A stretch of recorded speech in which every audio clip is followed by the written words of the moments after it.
This is a production of Cornell University.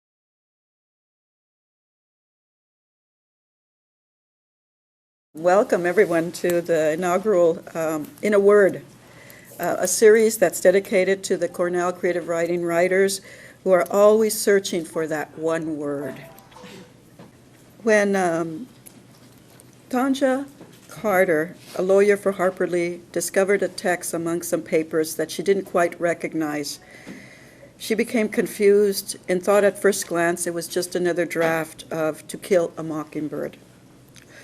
But the novel was titled Go Set a Watchman. The plot was different. The characters a bit recognizable, but now adults. She suddenly knew that this new manuscript, quote, may be one of the most monumental discoveries in contemporary American literature, unquote. Since then, debates have risen about publishing a draft of the novel that's not a sequel, but a parent, as Carter says, questions surrounding the author's mental stability, how the novel was actually discovered, and so on. Such debates made the front page of the New York Times on numerous occasions, including the discussion of Attica Finch, whose portrayal in To Kill a Mockingbird as a principled man fighting against racism, and portrayed by Gregory Peck in the film forever instilling Attica Finch in our American imaginary, was all but destroyed in the new novel. In our Cornell Creative Writing Program, we are so fortunate to have with us Professor Robert Morgan, Kappa Alpha Professor of English, who will enlarge this national discussion with his own observations and insights into Harper Lee's Go Set a Watchman, but from a writer's perspective. Well-respected and well-loved teacher, writer, and poet, he is author of numerous collections of poetry. In the past 30 years, wrote former U.S. poet laureate Ted Kooser, I have learned a great deal from this man who is exemplary as a poet, as a prose writer, and as a human being. Morgan is not only a poet, but a playwright, and his play, Homemade Yankee, won the John Cullum Civil War playwriting competition. He also wrote a biography titled Boom, and a history of the Southwest titled Lions of the West. Biographer, poet, fiction writer, exemplary human being. What else can I say? A writer who seems to be able to maintain various projects simultaneously, including teaching, has also written award-winning novels such as Gap Creek, which was an Oprah pick, and later Road to Gap Creek, winner of the Thomas Wolfe Memorial Literary Award. The Southern Quarterly, spring 2010, has a full issue dedicated to the discussion of his work, which also includes an essay by our chair, Roger Gilbert. Morgan's latest collection of poetry, just published last year, is Dark Energy. We are so very happy that Bob is here, and I'm so very happy that he is going to be presenting on Harper Lee's novel. Thank you so much.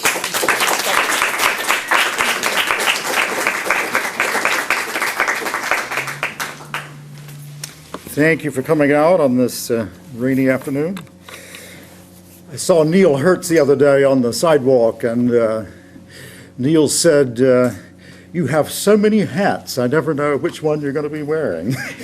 I guess today I'm wearing my fiction hat.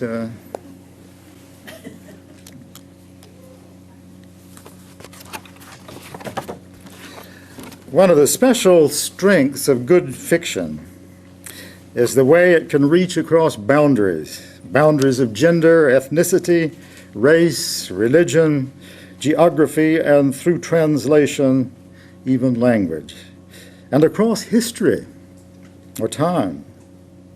One of the reasons we read fiction and write it is to connect with others, often very different or seemingly different from ourselves. Fiction can give us a sense of community with others, including a sense of community across time. Reading War and Peace, we have the vivid and dramatic experience of observing and even participating in the Napoleonic era. Reading Faulkner or Richard Wright, we connect with the struggles, cruelties, comedies, and sorrows of the Old South and the once called New South. What most of us know about life on the Mississippi in the mid-19th century comes from reading Huckleberry Finn. What we think we know about the Great Depression comes from reading The Grapes of Wrath. Americans are said to be challenged by history. Most of us are descended from immigrants who came here from somewhere else and intentionally or were forced to lose contact with their past. Our genius, some say, is our ability to live in the present and look to the future, unburdened by the past. But we know this ignorance and indifference to the past can be a source of shallowness and weakness in our culture. Only by knowing where we have been and who we were can we begin to understand who we are and what we need to do. At no time has this been more true than at the present. As one kind of culture is disappearing or rapidly evolving, it becomes especially available for fiction writing. Hawthorne portrayed Puritan New England just as it was replaced by the Enlightenment and then the Industrial Revolution. We have had a surge of writing recently about Southern Appalachia, just as what is most distinctive about that region is vanishing. The writer of historical fiction has both a responsibility and a magnificent opportunity. By bringing a sense of historical events alive on the page and in the mind of the reader, we have the chance to both entertain and influence the way readers think of themselves. People in the South have a peculiar feeling for history and a particular obligation. They come from a tradition of storytellers and people with long memories. When asked why there are so many great writers from Mississippi, Eudora Welty once hesitated. She always said the right thing, and then said, "Perhaps we have more to explain." Connecting with people in the past is exciting, and it can make us more mindful of ourselves and give us confidence in who we are. We are reassured by the sense of community across time, by the risks and possibilities, however vexed or painful, the stories about betrayal, conflicted loyalties, and love.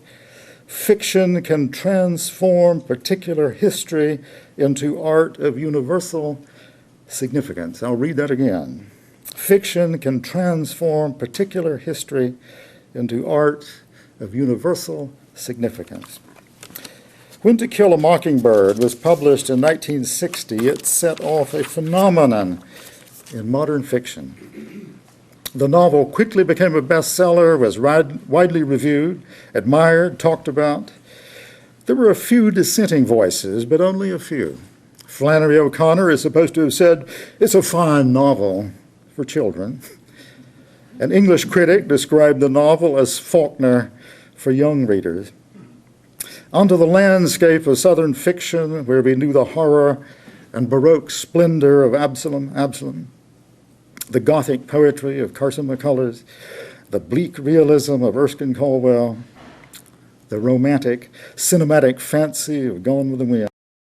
There appeared a story everyone could love and approve of. The quaint charm of Scout, the narrator, the perfect decency of the lawyer father, Atticus Finch, the loyalty of the adolescent brother Jim, the dignity and affection of the black cook Calpurnia, made an impact on everyone who read Harper Lee's story. Added to the appeal of the novel, it was said the bright, eccentric little boy named Dill was inspired by none other than Truman Capote, a childhood friend and neighbor of the author. 6 years after the Supreme Court ruling, Brown versus the Board of Education of Topeka, Kansas, ending legal segregation, and just as the civil rights movement was beginning to make headlines and headway, here was a novel that seemed to bring black people and white people together. To Kill a Mockingbird gave readers hope for a future of racial harmony and justice. Set in the depths of the Great Depression in the small town of Macomb in southern Alabama, the novel did not present as bleak a picture of hunger, homelessness, and despair as The Grapes of Wrath. Rather, Harper Lee's novel gave us a world of family affection, humor, fierce loyalty, courage, and a small-town lawyer willing to stand up to public opinion to defend an innocent black man accused of raping a white woman. The only Gothic element in the story was the mystery of Boo Radley, the next-door neighbor who is never seen until the end of the book. There's an intimacy in To Kill a Mockingbird that won over readers immediately. The details of village life, the imaginative play of Scout, Jim, and Dill, the eccentric and quarrelsome Mrs. Henry Lafayette Dubose, the fascination with the elusive Boo Radley, made the novel a 20th century Tom Sawyer and Huckleberry Finn.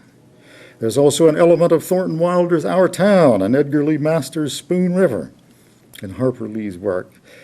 Part of the pleasure of reading To Kill a Mockingbird is the sense of discovery and rediscovery of a gentler way of life. Into this idyll is introduced the disturbing arrest of the young black man Tom Robinson for raping the poor white woman Mayella Ewell. He's accused by both Mayella and her father, Bob Ewell, of attacking the girl in her own home. Atticus and many in Macomb know instantly that Tom Robinson is innocent. They know his character and the character of the low-down Ewells who live in a shanty beyond the garbage dump.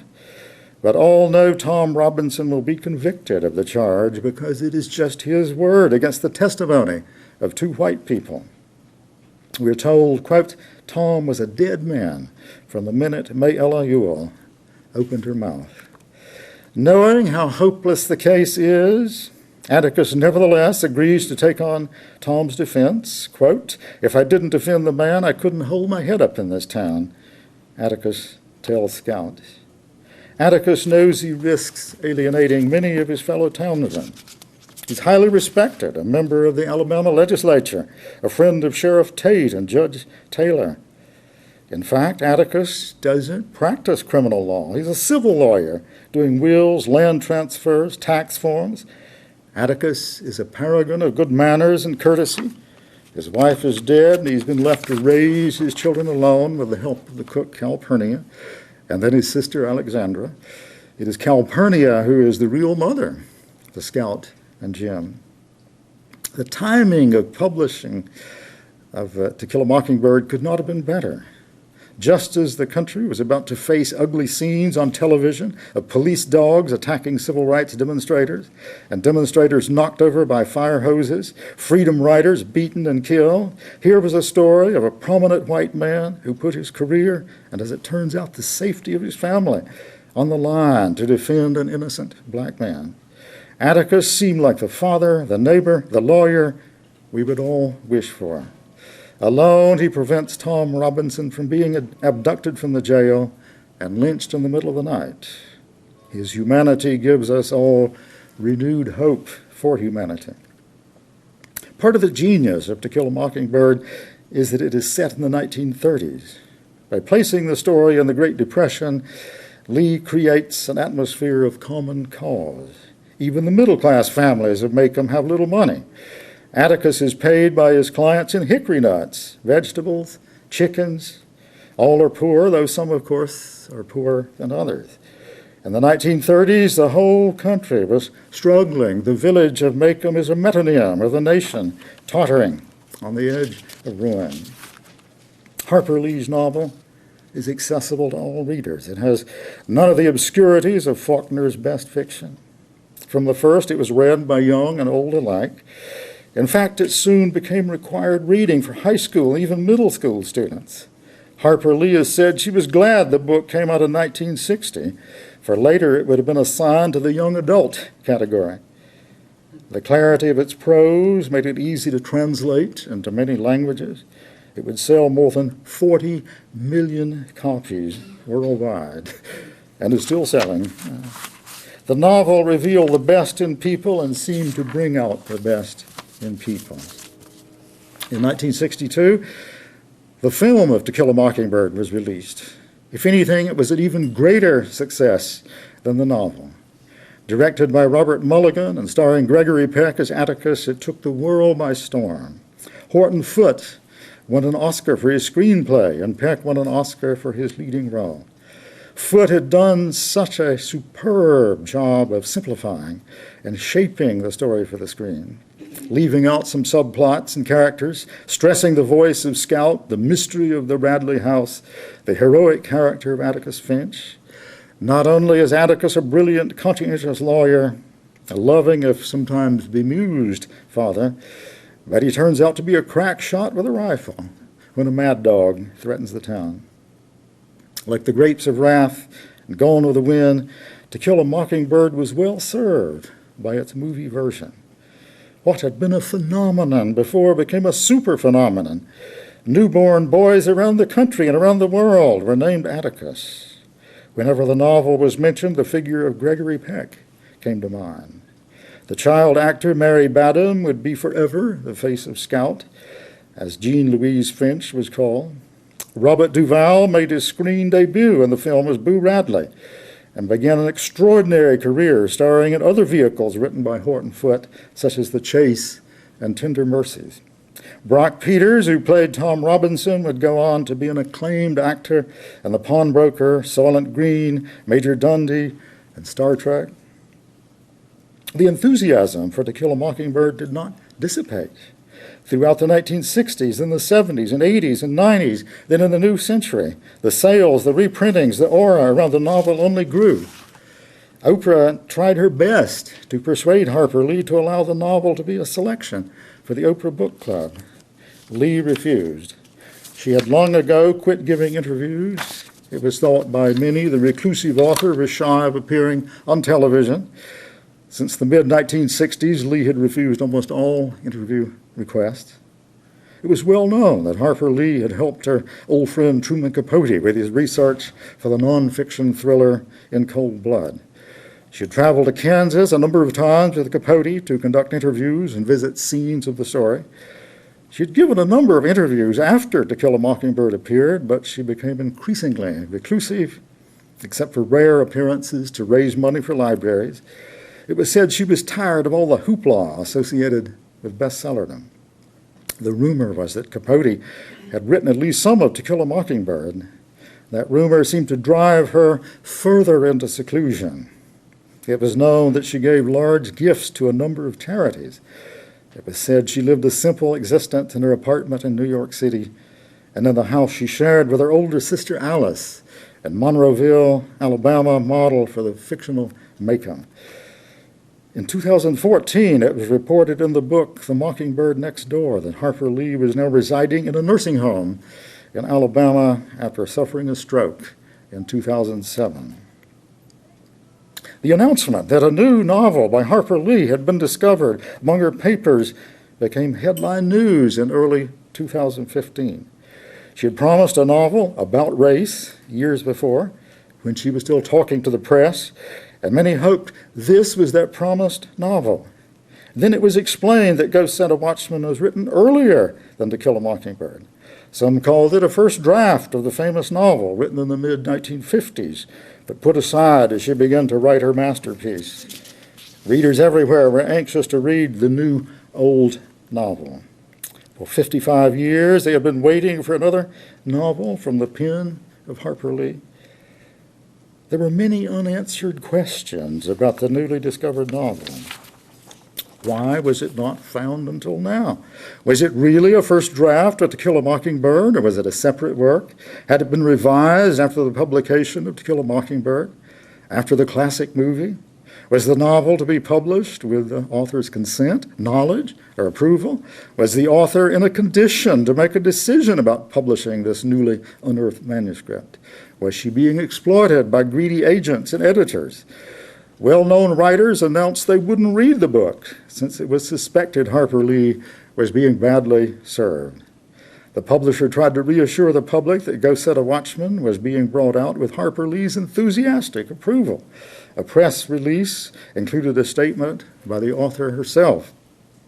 Quote, in the mid-1950s, I completed a novel, and I thought it a pretty decent effort. My editor, who was taken by the flashbacks to Scout's childhood, persuaded me to write a novel from the point of view of the young Scout. So I did as I was told. After much thought and hesitation, I shared it with a handful of people I trust and was pleased to hear they considered it worthy of publication. Unquote. Since Lee seems to be referring to the publication of To Kill a Mockingbird, her note does little to explain the publication of Go Set a Watchman. We do know that Lee worked for 2 years with her editor, the late Tay Hohoff, revising To Kill a Mockingbird into its final form. Hohoff's granddaughter has said she's sure her grandmother would never have approved of the publication of Go Set a Watchman. To cloud the circumstances even further, one of Lee's friends in Monroeville, Alabama, a Methodist minister, is on record as saying, Nell Lee had a stroke. She doesn't remember anything. She's essentially blind, profoundly deaf, and confused in a wheelchair. You can draw your own conclusions, unquote. When Go Set a Watchman came out earlier this year, there was shock on the part of reviewers and readers. Their beloved Atticus Finch was revealed to have once long ago belonged to the Ku Klux Klan. The novel's narrator, Jean Louise, also called Scout by her father, returns home from New York on her 5th annual visit and discovers that her father now belongs to a citizens' council opposing Supreme Court ordered desegregation and the activities of the NAACP. It is the 1950s, and racial issues in the South are coming to a head. In To Kill a Mockingbird, Atticus spoke to his children about relations between black and white, warning that racial injustice would one day have to be reckoned with. Quote, don't fool yourselves, it's all adding up, and one of these days we're going to pay the bill for it. I hope it's not in you children's lifetime. He also says that any white man who cheats a black man, quote, no matter who he is, how rich he is, or how fine a family he comes from, that white man is trash. But in Go Set a Watchman, set in the 1950s, everything is changed. Aunt Alexandra gives Jean Louise a stiff lecture when she learns that her niece has visited the cook Calpurnia to condole with her after the arrest of Calpurnia's grandson. Quote, Jean Louise, nobody in Macomb goes to see Negroes anymore, not after what they've been doing to us. Besides being shiftless, they now look at you sometimes with open insolence, and as far as depending on them, why, that's out. What they've been doing to us turns out to be the activities of the NAACP following the Supreme Court decision to end segregation. Quote, this is Aunt Alexandra again, that NAACPs come down here and fill them with poison till it runs out their ears. You do not realize what's going on. We've been good to them. We bailed them out of jail and out of debts at the beginning of time, but my dear, that veneer of civilization's so thin that a bunch of uppity Yankee Negroes can shatter 100 years' progress in 5. This new hostility between blacks and whites astonishes Jean Louise. Adam Gopnik in The New Yorker, who has mostly praise for To Kill a Mockingbird, describes Go Set a Watchman as a string of cliches, the cliched rationale that liberal Southerners used for years to justify a social order that they knew to be unjust. Gopnik argues that the Atticus of Go Set a Watchman is the same as the Atticus of To Kill a Mockingbird.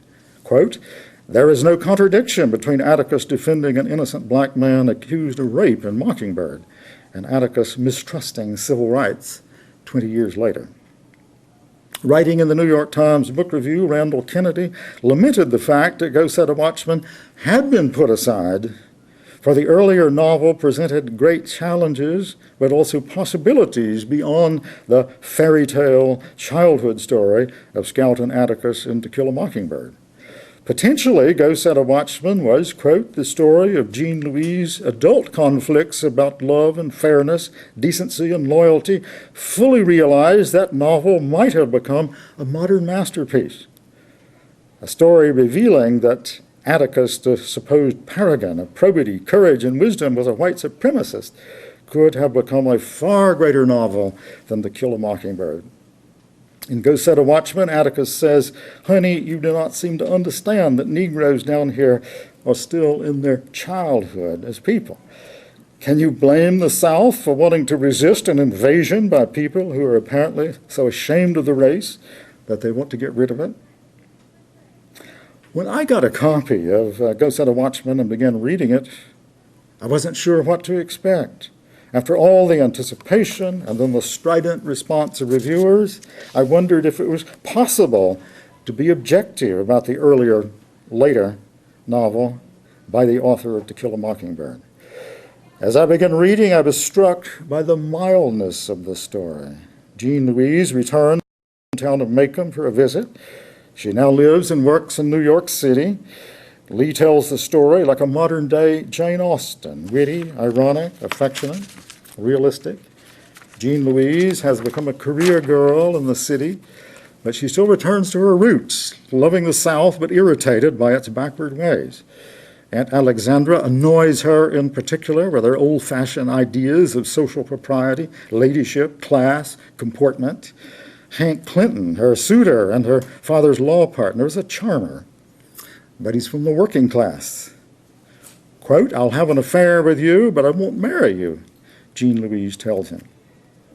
This is a novel of manners and a window on a particular time, the Deep South in the mid-1950s.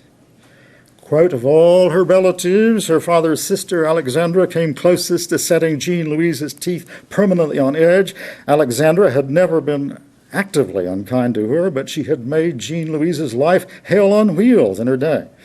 Alexandra was one of those persons who had gone through life at no cost to themselves. Had she been obliged to pay any emotional bills during her earthly life, Jean Louise could imagine her stopping at the check-in desk in heaven and demanding a refund." Atticus had invited his sister to come live with him after he developed severe arthritis. Of Aunt Alexandra, Jean Louise comments, "Only God and Robert Browning knew what she was likely to say. She had riverboat, boarding school manners, let any moral come along, and she would uphold it." After Aunt Alexandra proclaims at length the unsuitability of Henry Clinton as a husband, because he's from a lower class, Jean Louise replies cordially, "Why don't you go pee in your hat?" The first 100 pages of Go Set a Watchman are coolly satiric about her family and the community of Macomb. Jean Louise admits that when far away in New York, she views even Aunt Alexandra with great affection. She's almost ready to marry Hank Clinton. There's some especially good teasing dialogue between Jean Louise and her suitor. Quote, "Don't you know how to catch a woman, honey?" She rubbed an imaginary crew-cut frown and said, "Women like for their men to be masterful and at the same time remote. If you can pull that trick, never doubt yourself in front of them and by no means tell them you don't understand them." "Touché, baby," said Henry, "but I'd quibble with your last suggestion. I thought women liked to be thought strange and mysterious." "No, they just like to look strange and mysterious. When you get past all the boa feathers, every woman born in this world wants a strong man who knows her like a book, who's not only her lover, but he who keepeth Israel." Stupid, isn't it? She wants a father instead of a husband then. "That's what it amounts to," she said. "The books are right on that score." Henry said, "You're being very wise this evening. Where'd you pick all this up?" "Living in sin in New York," she said. She lighted a cigarette and inhaled deeply. There's an especially delightful remembered scene where Dill, the character based on Truman Capote, is recalled as participating in a play religious revival. Dill is described as a short, square-built individual with the face of an angel and the cunning of a stoat. Scout's brother Jim plays the preacher. Scout plays a sinner who is converted. Dill is the master of ceremonies, in effect, the playwright. Quote, "Jim drew the service to a close by asking all who wished to be united with Christ to step forward. She went. Jim put his hand on her and said, 'Young lady, do you repent?' 'Yes, sir,' she said. 'Have you been baptized?' 'No, sir,' she said. 'Well, Jim dipped his hand into the black water of the fish pool and laid it on her head. I baptize you? Hey, wait a minute, shouted Dill. That's not right. I reckon it is, Jim said. The Scout and me are Methodists. Yeah, but we're having a Baptist revival. You've got to duck her. I think I'll be baptized too. Now look here, Dill Pickle Harris, she said menacingly. I haven't done a blessed thing all morning. You've been to Amen Corner. You sang a solo. You took up a collection. It's my time now. Her fists were clenched, and her left arm was crooked, and her toes gripped the ground. Dill backed away. Now cut it out, Scout. Dill runs away and returns with a sheet over his head. For crying out loud, Jim said, what are you up to? I'm the Holy Ghost, Dill said modestly. The title of the novel is taken from Isaiah 21:6. Quote, for thus hath the Lord said unto me, go set a watchman, let him declare what he seeth. The Babylonians are about to be invaded and Babylon destroyed. The title suggests that Macomb and the South are about to be invaded and taken over. The Methodist minister in Macomb was described as Methodist of the whole cloth. He was notoriously short on theology and a mile long on good works. There was nothing wrong with Mr. Stone except he was possessed of all the necessary qualifications of a certified public accountant. The court case that would be transformed into the central event of To Kill a Mockingbird is referred to on page 109 of Go Set a Watchman. Quote, Atticus rarely took a criminal case. He had no taste for criminal law. The only reason he took this one was because he knew his client to be innocent of the charge, and he could not for the life of him let the black boy go to prison because of a half-hearted, court-appointed defense. Atticus took his career in his hands, made good use of a careless indictment, took his stand before the jury, and accomplished what was never before or afterward done in Macomb County. He won an acquittal for a colored boy on a rape charge. The chief witness for the prosecution was a white girl. From this one-page anecdote in Go Set a Watchman, Harper Lee would build the courtroom drama that is the heart of To Kill a Mockingbird.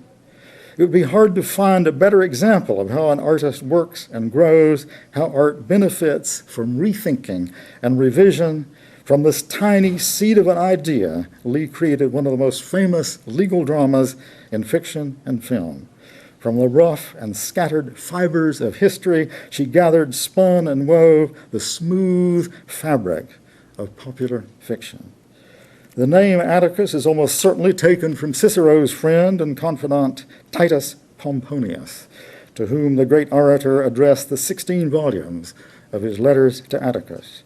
Born to a patrician family in 110 BC, Titus was given the name Atticus later because he moved to Athens to escape the dangers of the Civil War. He became an Epicurean and was extremely successful in business. He was friends with both Pompey and Caesar, with Mark Antony and Octavian. He wrote Liber Annalis, a chronicle of world history, now lost, like all his writing. He was friends with the great Marcus Vipsanius Agrippa, who married Atticus's only daughter. Atticus was an intellectual, a businessman, wealthy and cultivated. He assembled a large library and wrote histories of both Greece and Rome. He was known for his mastery of Greek, for his elegance and eloquence, and as a patron of the arts. One historian has said, quote, his taste and judgment were so highly thought of that even Cicero submitted several of his treatises to him.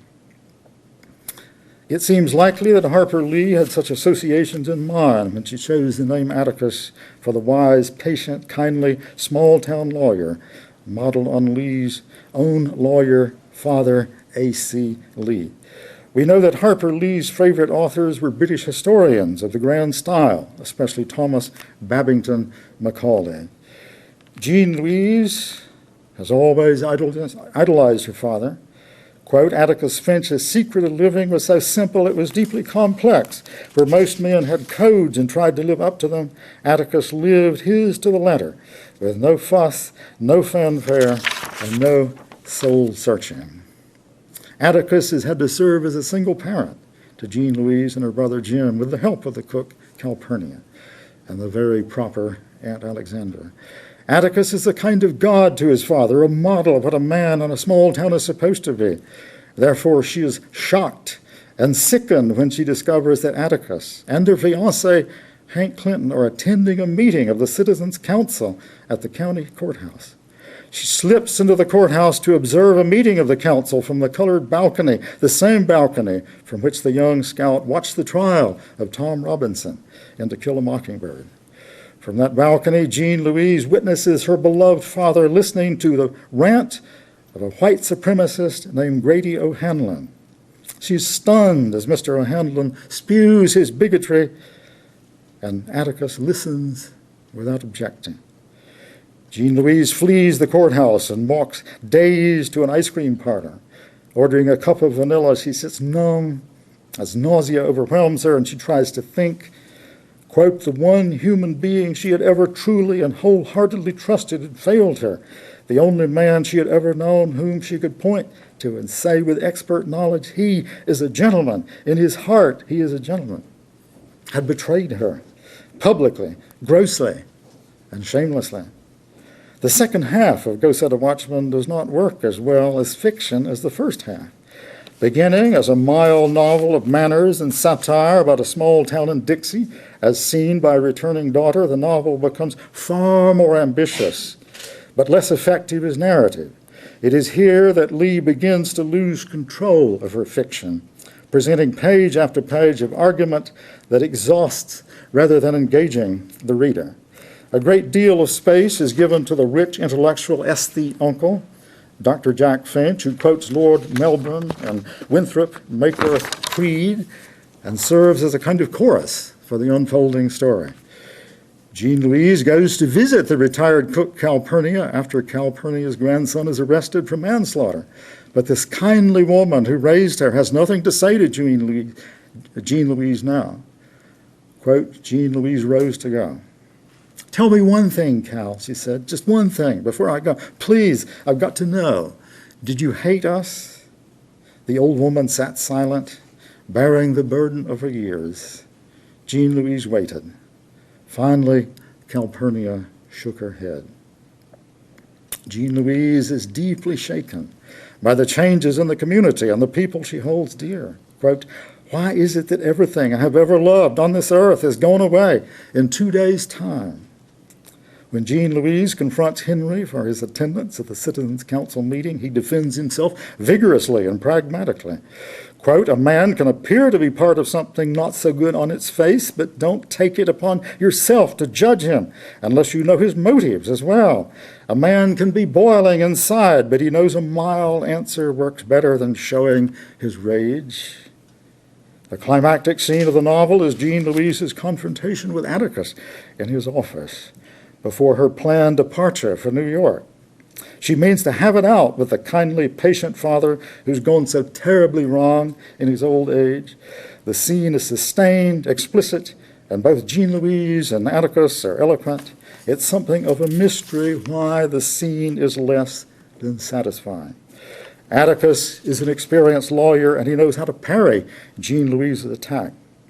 He explains that different men at the council meeting were there for different reasons. Some are extremists.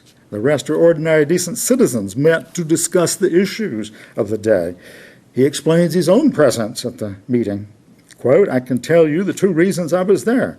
The federal government and the NAACP. Jean Louise, what was your first reaction to the Supreme Court decision? That was a safe question she would answer him. I was furious, she said. She was. She'd known it was coming, knew what it would be, had thought she was prepared for it, but when she bought a newspaper on the street corner and read it, she stopped at the first bar she came to and drank a straight bourbon. Why? Well, sir, they were telling us what to do again. Atticus prods her, and she admits that she was scared by Brown versus the Board of Education of Topeka, Kansas, Supreme Court ruling of 1954, outlawing segregation. Like the gifted lawyer he is, Atticus pushes her further. He was prodding her. Let him. They were on safe ground. Quote, well, in trying to satisfy one amendment, it looks like they rubbed out another one, the 10th. It's only a small amendment, only 1 sentence long, but it seems to be the one that meant the most somehow. The 10th Amendment reads, "The power is not delegated to the United States by the Constitution, nor prohibited by it to the states, are reserved to the states respectively or to the people." It is sometimes referred to as the States' Right Amendment.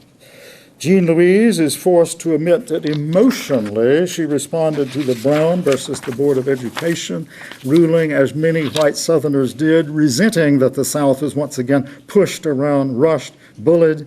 But even so, she will not let Atticus trap her in sentiment. She stands her ground, growing harsher in her condemnation of her father.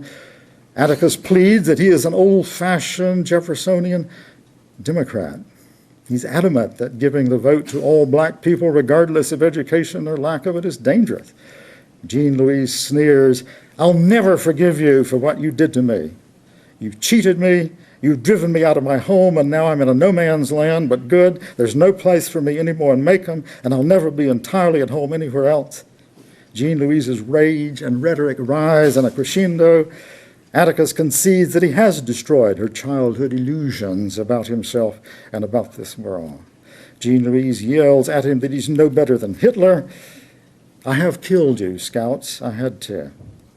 Don't you give me any more double talk. You're a sweet, nice old gentleman, and I'll never believe a word you say to me again. I despise you and everything you stand for." "Well, I love you.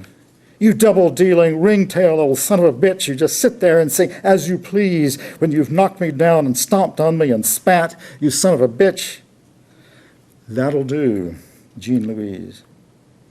It is telling that at the moment of greatest agitation, Jean Louise is concerned about the loss of her illusions, not the implications of Atticus's attitude for the future of the South and black people. As Diane Johnson says, quote, "Jean Louise's powerful reaction to her father's demeanor is the real emotional center of the novel." On the next to last page, Atticus will tell her he's proud of her independence and passion in defending her beliefs and attacking him. After the confrontation with Atticus, Jean Louise goes back to the house to pack. There she must face the Aunt Alexandra, who tells her niece that no, Finch runs. She also tells Jean Louise that whether she knows it or not, she is a lady. It is in this rushed winding up of the novel that Lee fails most with her narrative. Up to this point, Jean Louise had always viewed her Aunt Alexandra with derision and dread.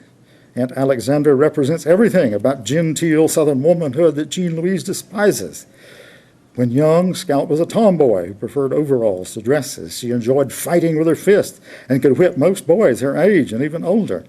But emotionally wrung out after her quarrel with Atticus, her fallen god and hero, she's suddenly receptive to seeing and understanding Aunt Alexandra in a new way. When Jean Louise turns on Aunt Alexandra and says, "Jesus Christ, don't go telling me what a Finch does and what a Finch doesn't do. I'm up to here with what Finches do. You are a pompous, narrow-minded old..." She sees tears streaming down her aunt's cheeks. She pauses, and Aunt Alexandra answers, "You're mistaken, Jean Louise, if you think you're no lady." Just as Jean Louise is leaving, she has to confront Uncle Jack Finch again. The intellectual Dr. Finch tells her to quit feeling sorry for herself. When she explodes at him, he slaps her hard in the mouth. She's too dazed and exhausted to respond. He hands her a handkerchief to wipe her bleeding lip. "I can't fight them anymore," she says. Dr. Finch takes her back into the house, dresses her wound, and gives her a large glass of whiskey. As the whiskey begins to take effect, she feels a change as though time has stopped, and she softens into a more receptive mood, perhaps a little dazed. Dr. Finch lectures her about coming to see the world as it is, not as she would like it to be. She begins to feel that this world may be bearable after all. Dr. Finch explains to Jean Louise that she must grow up. She's always leaned on Atticus as a paragon of virtue, a perfect man, but she must understand that even Atticus makes mistakes. He says, "You are an emotional cripple, leaning on him, getting the answers from him, assuming that your answers will always be his answers." Because of her anger at Atticus, she had, in effect, wanted to kill her father. Then Dr. Finch tells Jean Louise that she is a bigot because she lashes out instead of listening, and he accuses her of running away instead of facing the problems of Macon and the South. Dr. Finch explains that Atticus would be the first to try to stop the Klan from bombing and beating people, but as a student of the Constitution, he would defend the Klan's right to speak. Dr. Finch suggests that Jean Louise come home. She has a responsibility to come home and go to work instead of living in self-righteous isolation in New York City. What on earth could I do? I can't fight them, Jean Louise says. I don't mean by fighting. I mean by going to work every morning, coming home at night, seeing your friends. Dr. Finch explains, it takes a certain maturity to live in the South these days. You don't have it yet, but you have the shadow of the beginnings of it. Earlier, Dr. Finch had told her, America's a brave new atomic world, and the South is just beginning its industrial revolution. And then the conversation winds down to a subject that has been present all along. One of the themes running through Go Set a Watchman, and to a less extent, To Kill a Mockingbird, but hardly noticed by reviewers and commentators, is that of class snobbery. The Finches see themselves and their kind as enlightened gentry, and in the instance of Uncle Jack Finch, a considerable intellectual and philosopher. At its best, we might call this an example of noblesse oblige. At its worst, it is empty pretension. Henry Clinton has courted Jean Louise for years and asked her to marry him. She's almost accepted. An orphan from the north part of the county, Henry has served in World War II and been a decorated soldier. He's put himself through law school and become a successful lawyer, Atticus's law partner. He's in love with Jean Louise. He's courteous, patient, witty, understanding. Once, when she was a teenager, he saved her from jumping to her death off the town water tower. But like Atticus, he has attended the Citizens' Council meeting, proving that he doesn't have the guts to stand up to Atticus. In her final discussion with Dr. Finch, Jean Louise brings up the subject of Henry's proposal. Uncle Jack, she said, what am I going to do about Hank? What you will eventually, he said. Let him down easy? Why? He's not your kind. Love whom you will, marry your own kind.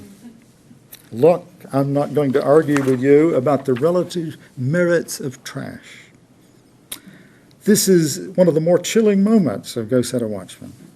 Jean Louise is going to turn down Hank Clinton not because she doesn't love him, she does love him, but because he came originally from poor country folk before Atticus took him in.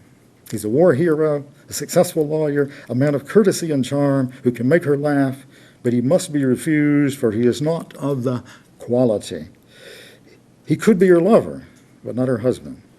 The implication that a self-made man is never acceptable, no matter what he achieves. The theme of class snobbery runs throughout Go Set a Watchman, but nowhere is it more pronounced than in this scene at the end of the novel. A woman of quality must not succumb to the charms of a self-made man, no matter what his talents and accomplishments. Oddly enough, Harper Lee's father, A.C. Lee, the model of Atticus Finch, was just such a self-made man, coming from a poor farm, becoming a lawyer through hard work, and a gentleman by self-education. The treatment of Henry Clinton is a major flaw in Go Set a Watchman. Finally, Dr. Finch springs a surprise on Jean Louise, telling her that he was always in love with her mother. This revelation is presented as though it is shattering, but to the reader it seems of little importance. The implication of the ending is that Jean Louise, now enlightened, may come back to Macon to stay and work to better the place, as Atticus, Aunt Alexandra, and Dr. Finch have all along.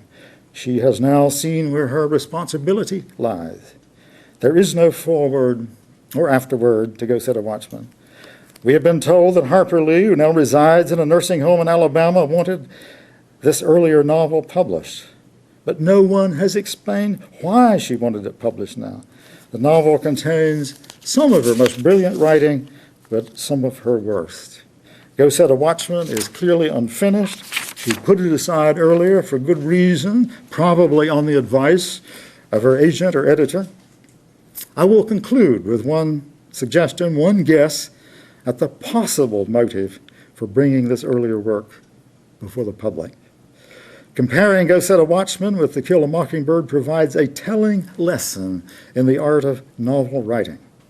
It's possible that Harper Lee wanted her millions of readers to see how she took an unfinished, rushed, biased, apprenticed work, toned down the class snobbery, expanded the one event in Atticus's career that could make him a universal hero, the defense of an innocent black man accused of rape, expanded the quaint childhood shenanigans of Scout, Jim, and Dill, the mysterious but happy ending story of Boo Radley, and created one of the most beloved and mega-selling novels of all time.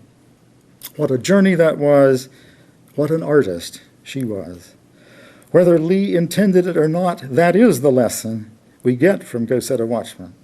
In spite of what reviewers have maintained, the Atticus of To Kill a Mockingbird is not the same as the Atticus of Go Set a Watchman. It's hard to imagine the Atticus of To Kill a Mockingbird as a member of the Ku Klux Klan or even the Citizen Council. As Lee revised her first novel, the character of Atticus grew as her mastery of the art of fiction grew, as her writer's conscience grew. The Atticus of Go Set a Watchman may be closely based on the actual A.C. Lee, on history, on her own experience. The Atticus of To Kill a Mockingbird is a product of her imagination, her maturing thought and art. We can take the publication of Go Set a Watchman as a lesson in the growth of an artist, the growth of a conscience, and the enduring power of narrative. It is also an example of the way history can be transformed to teach and inspire. To use M.H. Abrams' terms, Go Set a Watchman gives us the mirror of history, while To Kill a Mockingbird is inspired by the lamp of the imagination. Go Set a Watchman may be very close to history and to Harper Lee's own life, but it doesn't inspire. Yet its revision has inspired the world. I prefer to see the publication of Go Set a Watchman as Harper Lee's final gift to us, an example in the art of fiction, and the burden fiction bears to inform, delight, motivate, and sustain us. Thank you.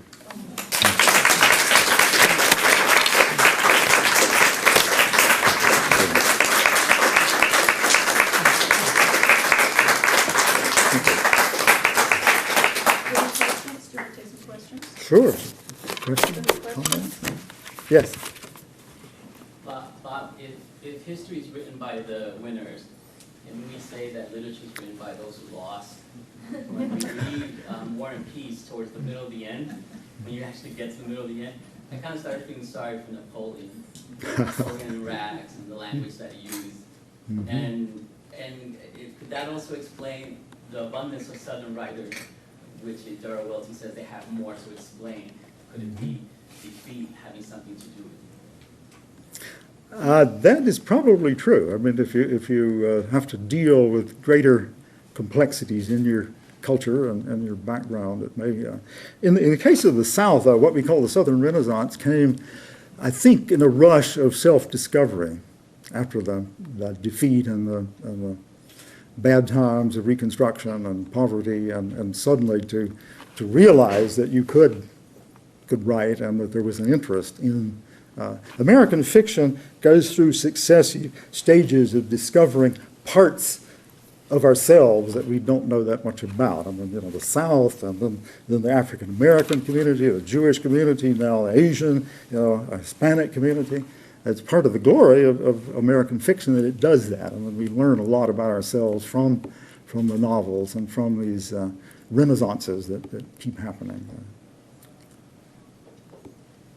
Yes. You said earlier that the Go Set a Watchman was indicative of Harper Lee having some mental illness. Could you explain more about that and how that theory came to? No, it's possible that she may have given permission to publish it, not in a state of complete. It was written in the 1950s.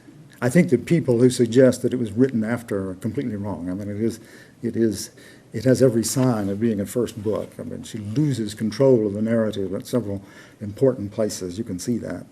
But you can tell that whoever wrote this really had a great gift. She could really write. But novels, are sometimes kind of hard to write. And it took her a little while to learn to do it. But, a tremendous leap from this novel to To Kill a Mockingbird. And obviously she worked for 2 years with her editor. So I suspect that editor had a lot of input into it also. Well, I think we've had you. Thank you very much. Thank you. This has been a production of Cornell University, on the web at cornell.edu.